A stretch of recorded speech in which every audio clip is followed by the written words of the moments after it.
The Clockmaker's Secret. In the heart of a fog-covered town, nestled between crumbling cobblestone streets, stood an old clock shop.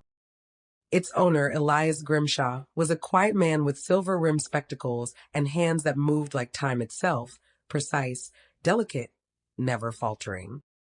He had lived there for decades, repairing clocks of all shapes and sizes, but there was one clock he never touched. It sat in the corner of his shop, hidden beneath a velvet cloth. Customers often asked about it, but Elias would simply smile and say, "Not for sale." One evening, a young woman named Clara entered the shop. She was not looking for a clock. She was searching for answers. "My grandfather used to speak of you," she said. "Edward Holloway. He told me you saved his life once."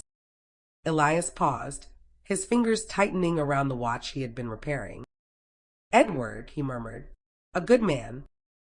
Clara stepped closer. "Before he passed, he told me to find you. He said you had something important. Something about time." Elias sighed, then turned toward the covered clock.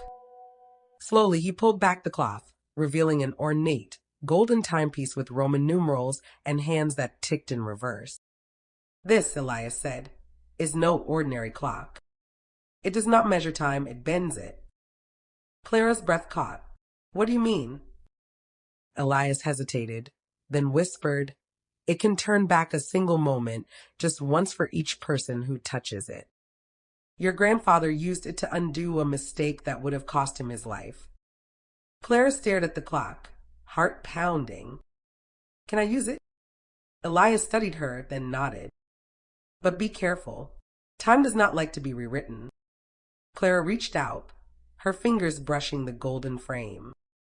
The air shimmered around her, and suddenly she was standing in her childhood home, watching her mother, a woman she had lost too soon, laughing in the kitchen. Tears filled her eyes. She had one chance, one moment to change. But as she stepped forward, she hesitated. Some things, she realized, were meant to be. When she returned to the clock shop, Elias smiled knowingly. "You chose wisely." Clara exhaled, feeling lighter than she had in years. "I just needed to see her one last time." The old clockmaker nodded. "That is often all we truly need."